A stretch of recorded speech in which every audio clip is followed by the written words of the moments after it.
بسم الله الرحمن الرحيم. بهذا الفيديو راح نتعلم كيف نصمم تطبيق ويب متكامل لإدارة قاعدة بيانات المستشفى اللي احنا سابقا صممناها، وراح نستخدم الفلاسك والفلاسك ادمن. الفلاسك ادمن بالحقيقة راح يستخدم مكتبة الاس كيو الالكيمي. الالكيمي شنو معناها؟ معناها الخيمياء، باللغة العربية معناها تحويل المعادن الرخيصة إلى ذهب. نفس الفكرة هنا، لهذا استخدموا هذا الاسم، انه راح يتحول الكود اللي يعتبر نوعا ما معقد ومكتوب بلغة SQL إلى لغة بايثون اللي المفروض تكون أسهل، اللي هي الأوبجكت أورينتد بروجرامينج، حتى يتم التعامل بطريقة أسهل مع جداول قاعدة البيانات.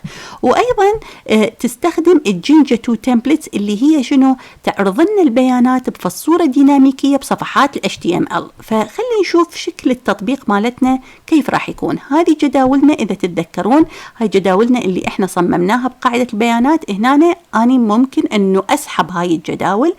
ولاحظوا هنا طبعا هذا هو بالحقيقة شنو يعني. أنا إذا اجيت على الهوم اللي هو الأدمن، هذا هو السيرفر مالتي اللي هو ليش اسمه فلاسك سيرفر. هذا هو راح يعتبر السيرفر مالتي، يعني أنا من نفذت هذا البرنامج بالبايثون هو شغل لي السيرفر على هذا، وراح يبتي يتفاعل السيرفر مع الكلاينت. هذا هو الكلاينت، هذا هو الويب براوزر المتصفح. فإذا أنا هنا هاي الجداول، كل هاي الأمور هي بالحقيقة جاهزة. يعني هاي الكرييت، هاي الباتونز، الأزرار اللي تشوفوها هاي كلها جاهزة. هاي الأشكال اللي تشوفوها يعني أنا ما صممتها، وإنما الفلاسك أدمن يوفر لي هاي اللوحة للتعامل مع قاعدة البيانات، حتى أقدر أمسح وأقدر أضيف وأقدر أسوي أبديت وهكذا. الشيء الوحيد اللي إحنا راح نبنيه فروم سكراتش يعني من البداية هي التقارير. هذه راح تستخدم الجينجا 2. مثلا أنا أريد أعرض كل المرضى الموجودين مثلا بجناح الكارديولوجي، راح أقول له show patients.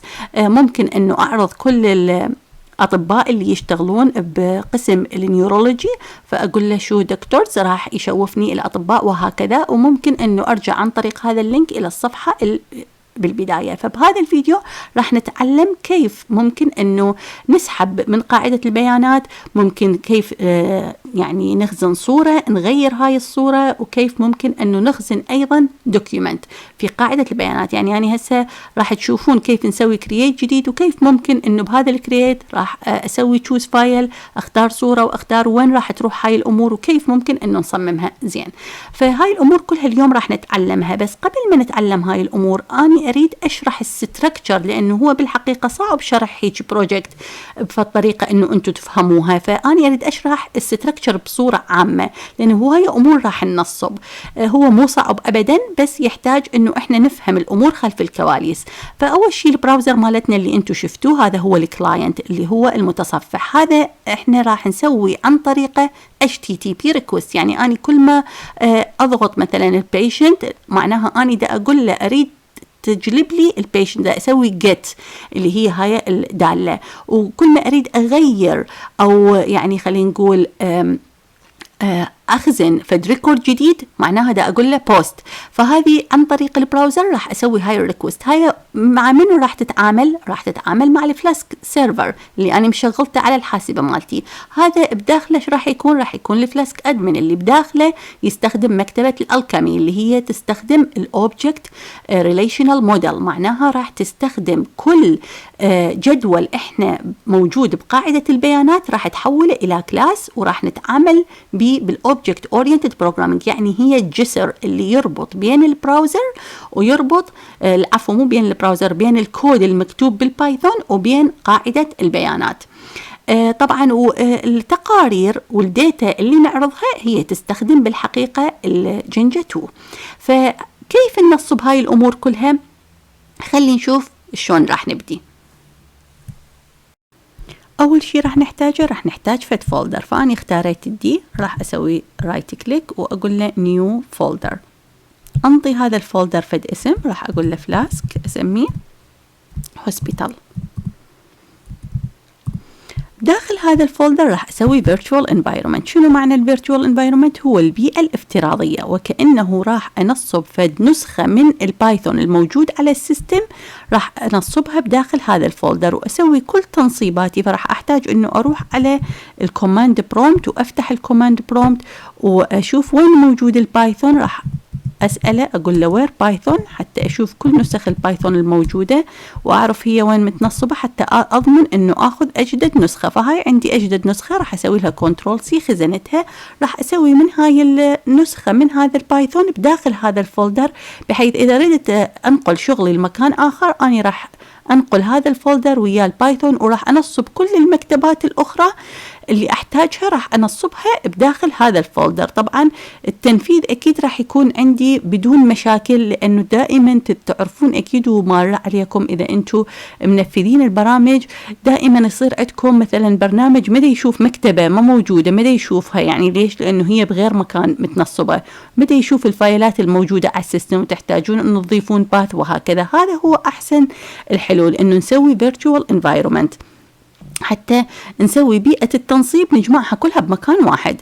فإحنا سوينا لها قلنا كوبي، فراح نروح نغير الدايركتوري على الدي وأقول له change directory، نروح للفولدر اللي إحنا سميناه فلاسك هوسبيتال. الآن إحنا بالفولدر راح نبدي ننصب البايثون هنا، فراح أقول له كنترول في وراح أقول له سوي لي virtual environment.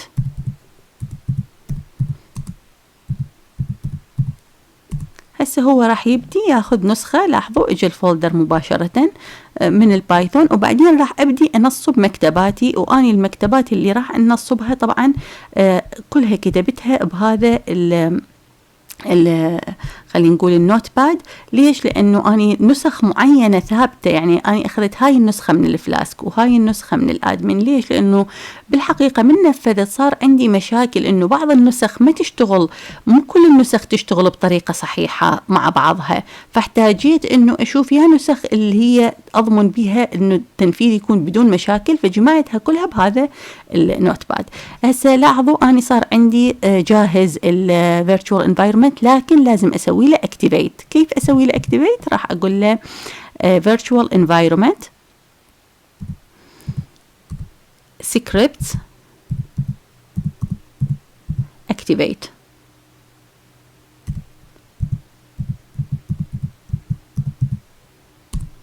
هسه إذا شفتوا هذا هنا virtual environment يعني بين قوسين، معناها virtual environment أصبح جاهز ومستعد إنه أني أنفذ به أو أنصب به العفو كل خلينا نقول الملفات اللي أنا أريدها. فراح أقول له هنا نصب لي الفلاسك بهذه النسخة، فراح ينصب الفلاسك. بعد ما أخلص من الفلاسك راح أنصب الفلاسك أدمن اللي هي هذه النسخة، فراح أقول له كنترول في هنا نصبنا الفلاسك أدمن. بعد ما ينصب الفلاسك أدمن راح ننصب له الفورمز اللي انتوا لاحظتوا اللي احنا سوينا بيها الإديت والديليت والإنسرت وهكذا، اللي هي هاي نسختها. طبعا هي هاي أكثر شيء كان يصادفني يصير بيه مشاكل. بعدين راح ننصب الألكيمي، بعدين راح ننصب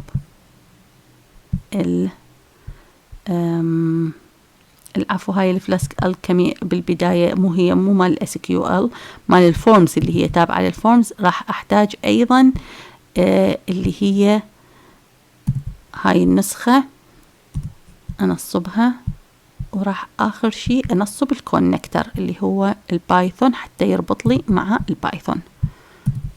فهنا راح اقول له كنترول في.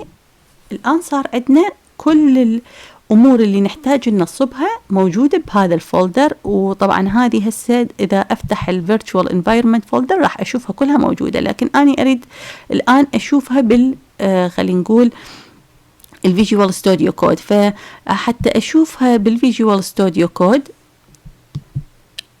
أضغط بالكليك الأيمن وأقول له open with code، أو أروح على الكوماند برومبت وأني موجودة الآن على الفولدر، راح أقول له كود وانطي سبيس وانطي نقطة، هو راح يروح يفتح لي اياها ويفتح لي ويشوفني اني الفيرتشوال انفايرمنت هذا مثل ما تلاحظون وكل الفولدرات الموجودة بيه. خليني نغلق الويلكم. الان هنا اني راح اسوي فايل، بس لازم تلاحظون يعني هذا الفايل ما راح يكون بداخل فيرتشوال انفايرمنت، راح يكون بداخل الفولدر مالتي. فهذه الشغلة انتبهوا عليها، لاحظوا يعني هو مو بالباث بداخل هاي وإنما خارجه. فراح أسميه مثلا هوسبيتال جي بي. أي اسم، بس أهم شيء إنه أقول له دوت بايثون، لأن هو هذا راح يكون برنامج بايثون، فهو راح يفتح لي إياه وينفذه وراح يعني يكون جاهز. الآن راح أبدي أكتب الكود وراح ننفذ خطوة بخطوة. بس قبل ما أبدي أكتب الكود أنا دائما معودتكم إنه أنا راح أشرحه على السلايدات حتى يكون واضح عندكم، وهنا ننفذه حتى أيضا ما راح ياخذ وقت عندنا. فخلي نشرح الكود ونجي ننفذه.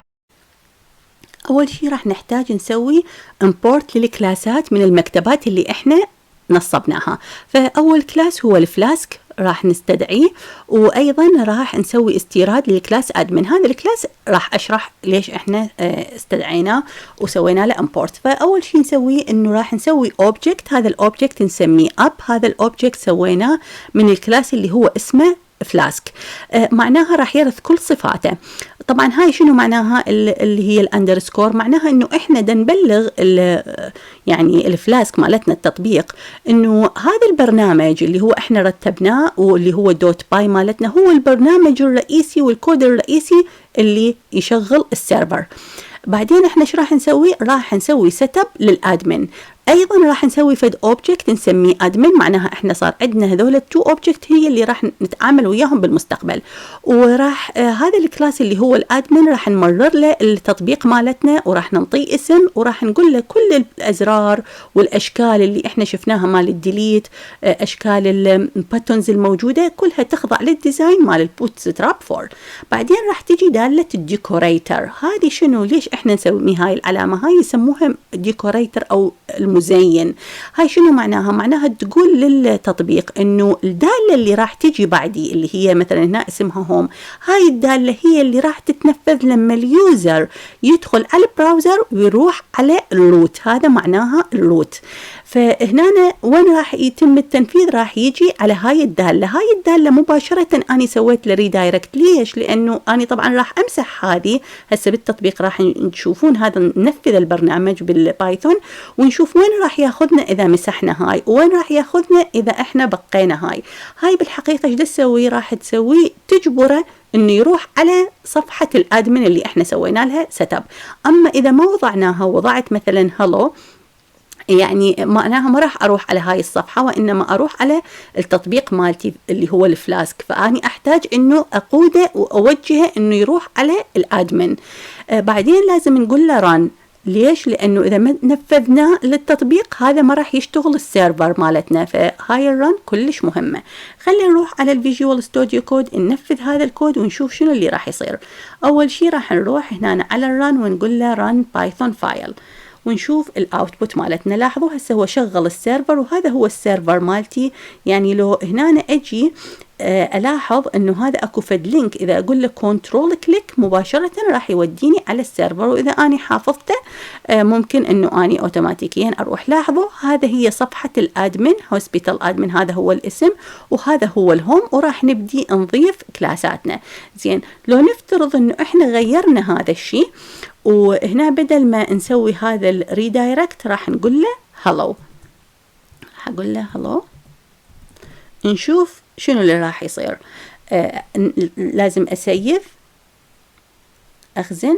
هو طبعا أوتوماتيكيا حدث وراح أروح مرة أخرى أنفذ البرنامج وأشوف شنو اللي راح يصير. مرات إذا ما يتنفذ البرنامج مرة ثانية فمعناها يحتاج إنه نسوي فد كنترول سي نوقفه وكأنه هنا لازم نضغط ونقول له كنترول سي حتى يعني ينفذ من جديد. فأقول له فولو لينك. لاحظوا طلع الهلو عندي، ما عندي هنا، راح على السيرفر على الفلاسك اللي هو التطبيق. فأني إذا قلت له سلاش أدمن بيجي حالة فراح يوديني أوتوماتيكيا على صفحة الأدمن اللي سوينا لها سيت اب. الآن راح نبدي شو نسوي؟ نضيف كلاساتنا اللي هي أول شيء قبل ما نضيف الكلاسات لازم نسوي سيت اب للداتابيز ونسوي configuration بحيث نربط مع الداتابيز. الآن راح نستدعي كلاس الألكيمي حتى نسوي كونكت مع الداتابيس مالتنا. إذا تتذكرون وإذا أنتم متابعين هذا الكورس وكيف سوينا قاعدة البيانات بالماي اس كيو ال ورك بنج، فإذا تتذكرون هذا الشيء راح تتذكرون انه اكو فد باسورد واكو فد يوزر نيم بالبدايه لازم تنطوهنا، هذا نفسه راح يكون لازم بالكود مالتنا نضيفه. اذا ما تتذكرون الباسورد ما راح تقدرون تكنكون مع قاعده البيانات. وايضا اسم الداتابيس، فاسم الداتابيس مالتنا اني هنا مسميته الهوسبيتال دي بي. والجداول هذه هي الجداول اللي احنا بنيناها. اليوم احنا راح نضيف هذا الجدول للبيشنت، وايضا راح اترك لكم بصندوق الوصف كل الكود كامل بالنسبه لل يعني التيبلات اللي اني ايضا ضفتها. فاذا نرجع على الكود مالتنا راح نشوف هنا هذا هي اليوزر نيم مثل ما قلنا، وهذا هو الباسورد، وهذا هو اسم الداتابيس. فاذا فتوا على اللينك اللي راح يحتوي على الكود اللي يعني راح اضيفه بصندوق الوصف لازم تغيرون هاي اعتمادا على اللي انتم راح تستخدموه. بالنسبة لهاي خليناها فولس، هاي حتى ما تخلينا دائما نشيك إذا صار أي تحديث بالداتابيس، يعني اللي هو الموديفيكيشن. حتى شنو نقول له ما تشغل نفسك بأنه دائما إذا أكو تحديث تخبرنا. ليش؟ لأنه راح يكون السيستم بطيء إذا ظل يشتغل بالباك جراوند يشيك دائما. أما بالنسبة لهذا اللي هو السيكريت كي، إذا أنتم تعرفون شنو معنى الكوكيز. الكوكيز هي مثلا أنا عندي فد فورم ودخلت بيه اسم المريض، رقم المريض، وبياناته كلها، هاي راح تنخزن بشكل مؤقت بالبراوزر. زين، فعند ما تنخزن بالبراوزر بشكل مؤقت هذا يسموه سيشن. هذا السيشن حتى احمي البيانات اللي بداخل هذا السيشن لازم انطيها في التشفير، فراح انطيها هذا المفتاح. فاي شخص يجي من الخارج يريد يسوي هاكينج وياخذ هاي البيانات او يعدلها ما راح يقدر، لانه هو ما عنده هذا المفتاح، فمعناها اني شفرتها. اما بالنسبه للان هذه شنو معناها؟ معناها اني بما انه اتصلت مع قاعده البيانات بالماي اس كيو ال، وهذا الالكيمي اللي هو البريدج، معناها راح اقدر ارجع فد اوبجكت اللي هو اسميه دي بي، وهذا الاوبجكت هو اللي راح اشتغل معه من الان فصاعدا. فاول شيء راح اسويه بهذا الاوبجكت هو انه اني راح اسوي من عنده كرييت فد كلاس راح ياخذ انهيرتنس من الموديل الكلاس الاب. هذا اللي هو قلنا نفس وكانه نموذج بالاو او بي يمثل لي او يحاكي لي التيبل اللي كان موجود بالاس كيو ال. فهذا البيشنت نفسه هو بالاس كيو ال، فمعناها لازم انطي نفس الاسم المكتوب بقاعده البيانات، وايضا لازم انطي كل الفيلدز الموجوده بقاعده البيانات. وايضا اني كيف انه اخزن كل فيلد، اذا تتذكرون كانت var كاركتر، هنا راح تصير سترينج، مثلا هذا نوعه راح يكون ديت. لاحظوا هنا الفوتو والدوكيومنت ايضا هي سترينج. ليش؟ لان اني ما راح اخزن بقاعده البيانات صورة أو ملف، وإنما راح أخزن اسم الصورة واسم الملف، وإلا راح تصير قاعدة البيانات بطيئة جدا، ما ممكن أنه أغير يعني أنفذ البرنامج بصورة يعني سريعة، لأنه راح تكون الكباسيتي مالتها يمكن حتى ما تتحمل هالقد صور وهالقد ملفات إذا كانت القاعدة البيانات مالتي كبيرة. وين راح يتم خزن الصورة الحقيقية والملف الحقيقي؟ بالفولدر اللي راح أشوفكم إياه بالفيجوال ستوديو كود. زين، حتى أهيئكم إنه الأمور شنو اللي راح نغيرها. أول شيء خلينا نشوف ورا ما ضفنا هذا شلون شكل التطبيق مالتنا. فنرجع على الفيجوال ستوديو كود، أنا كتبت الكود هنا وهيئته، أنا لحد الآن أنا شارحة لحد هذا يعني الكود، فخلي ننفذه ونشوف التطبيق حتى أفهمكم الكود الباقي شلون صار تنفيذه. فنسوي فولو لينك مثل ما شفنا، وراح نشوف راح يظهر عندنا البيشنت هنا. هذا هو البيشنت. لو تلاحظون الفوتو والدوكيومنت ما موجودة لأن أنا ما مسويتها required field، فممكن أنه أسوي أبديت وأضيفها. لاحظوا كل هنا يعني هاي اللي يسموها تكست بوكس كلها عبارة عن تكست بوكس. هذا هو الديفولت مال الموديل الأساسي اللي احنا سوينا له inheritance، كلها عبارة عن فيلد بهذا الشكل. لكن اكو فد شيء احنا غيرناه وراح اشوفكم شلون غيرناه. اول شيء غيرنا هذا سويناه دروب داون بوكس، اقدر اختار من عنده يا اما فيميل يا اما ميل. وغيرنا بالنسبه للصوره سويناه باتون، اذا ضغطنا عليه راح يستدعي هذا الديالوج اللي هو تابع للويندوز، راح اقدر اخذ من عنده صوره وأيضا راح أستدعي هذا الديالوج نفسه اللي أقدر أخذ من خلاله ملف، وبعدين راح أسوي save and continue editing، معناها اجتني رسالة إنه تم الخزن، وراح أجي أشوفها هنا انخزنت على شكل صورة وانخزنت على شكل دوكيمنت. طبعا إذا هذا المريض كان مربوط في جدول يعني آخر، مثلا جدول الادميشن وهو فعلا داخل مستشفى والربط، ما راح أقدر أمسحه، يعني راح يطلع لي رسالة خطأ. فقط المرضى ليش؟ لأنه هي هاي يعني قواعد البيانات العلائقية. بس أنا أقدر أضيف هسه patient جديد. لاحظوا هذا البيشنت ID، طبعا هذا لاحظوا الفيلد اللي أنا ضفتها هنا هي البيشنت ID والفول نيم، كلها ردتها تكون واضحة. بس هو بالحقيقة الأفضل إنه البيشنت ID لأن هو برايمري كي أخفيه وأخليه لازم أوتو إنكريمنت، حتى كل ما أضيف يعني مريض هو أوتوماتيكيا ينضاف. بس أنا ليش هنا نضفته؟ حتى أشوفكم شلون مثلا إذا واحد عنده مثلا patient ID إذا يريد يخزن له فد رمز معين يريد يخزنه بهذا الشكل مثلا، أو فد رقم معين يريد يخزنه. زين، وراح مثلا أضيف فد اسم هنا و date of birth، أخذ أي date of birth مثلا وأختار female. phone number أقدر أخلي وأقدر ما أخلي، يعني عادي لأنه هي هاي مو required field. هنا تشوز فايل ممكن انه اخذ او اتركها. زين، واضيفه اقول له سيف اند كونتينيو، فاروح على الليست وراح اشوف مالتي اجى هذا هنا بهذا الشكل. زين، هل اقدر امسحها؟ نعم، فقط اضغط على الديليت راح يقول لي هل تريدين فعلا تمسحي؟ اقول له امسح لي اياه. بس يمكن هذا المريض ما اقدر امسحه، ينطيني رساله خطا لانه هو مربوط وهو اصلا داخل مستشفى، فاول شيء لازم اطلعه من المستشفى يلا امسحه. زين، هل هذا التغيير فعلا صار على قاعده البيانات مالتنا اللي هي الورك بنش؟ خلينا نروح ونشوف، نروح على البيشنت ونروح نسوي يعني فد استعلام ونشوف فعلا احنا يعني هذه هي البيشنت مالتنا، وهذا الاشياء اللي احنا ضفناها. احنا بالحقيقه ضفنا ومسحنا فما صار عندنا تغيير، لكن التغيير الوحيد ضفنا اسم الصوره وضفنا اسم الملف هنا. زين، فنرجع على السلايدات. قبل ما نرجع على السلايدات نروح هنا نشوف وين صارت الصوره وين صار الملف. طبعا هذا هنا هذا الفولدر اللي هو ستاتيك وبداخله ابلودز. فهاي الابلودز يا اما تكون فايلز يا اما تكون يعني فايلز العفو، اما تكون ايميجز، والايميجز راح نخزن بها الصور والفايل راح نخزن بها الفايلات. هذا شلون راح نسوي؟ راح نرجع على السلايدات. هسه انتم فهمتوا كل شيء، هسه راح نبدي نشوف كيف هذا نطبقه. اول شيء احنا راح نحتاج مجموعه من الامبورتس. ايضا هذا الكلاس الفيو موديل اللي هو مسؤول عن الاشكال اللي انتم هسه شفتوها، لان هاي الاشكال هي الديفولت لازم نغيرها، فاحنا هنا راح نغيرها. اما بالنسبه للسلكت فيلد احنا راح نخلي دروب داون بوكس يا اما ناخذ من عنده فيميل يا اما ميل، فلذلك هذا معناها راح نغيره نسويه سلكت فيلد. الفايل ابلود هذا راح يطلع لنا الدايلوج مال ويندوز حتى ناخذ من عنده الصوره والملف. اما بالنسبه للمارك اب طبعا لا الصوره ولا الملف راح يظهرون بهذا الشكل كصوره وملف، ممكن انه اشوفهم اذا ما اسوي لهم مارك اب.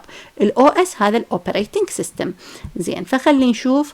اول شيء راح نسوي هذا الكلاس ونسوي له انهيرتنس من الموديل اللي هو الكلاس الاصلي. زين، هسه راح نبدي نغير بكيفنا احنا. مثلا اني اريد اظهر كل الفيلد، حتى اظهر كل الفيلد لازم اقول له اريد الفورم كولوم مالتي، اريد تنطيني البيشنت اي دي، تنطيني الفول نيم كلهم. مثلا اذا انا ما ردت البيشنت اي دي منه ما اضيفه، هذا معناها ما راح يخلي لي اياه موجود، بس على شرط انه هذا برايمري كي ولازم يكون اوتو انكريمنت حتى كل ما اضيف هو يزيده. زين، هسه راح اغير هذه الفيلدز. واحد من عندهم الجندر اللي تتذكرون ميل او فيميل، هذا راح اغير اسوي سيلكت فيلد. الفوتو راح اغيرها اسويها ابلود فايل، هذا الدايلوج، وايضا الدوكيومنت. الان اللي راح اسوي شنو؟ زين، راح اضيف طبعا هو هسه اخذ من عندي ايعاز انه راح ارجع اسوي، لان انا سويت اسكيب فلذلك يعني اخذ من عندي الايعاز. هو اني بالحقيقه ما ردت اسوي يعني انهي البرزنتيشن. المهم، فاللي صار شنو؟ هذا الجندر بالحقيقه سويته على شكل غيرته، بدل ما هو فيلد عادي قلنا سوينا دروب داون بوكس، فيحتاج انه ادخل له تبل اللي هو هذا على شكل تبل. زين، الفوتو اللي راح يصير شنو؟ راح استدعي الاو اس دوت باث حتى يربط لي الباث اللي راح افتحه عن طريق الديالوج، وراح يجي عن طريق هذا هو اسم الفايل. وين راح يربط لي اياه؟ راح يربط لي اياه مع الاوبريتنج سيستم باث، وراح يخزن لي اياه بالفولدر اللي هو ايمج اللي شوفتكم اياه. بالنسبه للدوكيومنت نفس العمليه. هسه اذا اني ما ضفت هذا الفورماتينج، ما سويت مارك اب وقلت له هاي الصورة اريدها تظهر لي كصورة بهيجي احجام وبهيجي شكل، هذا معناها ما راح يظهر لي اياها. وحاولوا انه تمسحونهم وتشوفون شلون راح تطلع الصورة وشلون راح يطلع الملف اذا اني ما سويت الكولوم فورماتر. اذا اني سويت بهذا الكود، اني خصصت الموديل فيو، خصصت الموديل فيو اللي هو الجنرال مالته مجرد فيلدز عادية اللي هذا هو شكلها، غيرتها بالشكل اللي أنا أحتاجه بالبرنامج مالتي. سويتها دروب داون بوكس، سويتها بوتونز يستدعي لي الديالوج وهكذا. آخر شيء نسويه هو شنو؟ هو هذا طبعا هذا أنا شرحته سابقا، هذا برنامجنا اللي احنا شرحناه بالبداية. الشيء الوحيد الجديد هو هذا، انه أنا راح اضيف، اقول له اد فيو هذا الموديل اللي أنا سويته وهيئته وغيرته، وين لازم تضيفه؟ تضيفه على الادمن اللي احنا سويناه له هنا. اذا تتذكرون هذا اول شيء شرحته، انه سوينا كرييت اوبجكت من عنده وهيئناه. هسه اجي اسجله وكانه بهذا حتى يعرض لي اياه، وهذا الكود انا شرحته سابقا. فاذا شفتوا هذا الفيديو كان مفيد بالنسبه لكم، لا تنسون اشتراككم بالقناه وتفاعلكم معها. وايضا اذا حبيتوا نكمل وشفنا ايضا انه هذا يعني مطلوب، خلينا نقول الفلاسك، وتريدون تكتشفون كيف سوينا الريبورتس، زين، واشرح هيك فيديو، فاتمنى انه تذكرون هذا الشيء بالتعليقات. شكرا لكم والى اللقاء.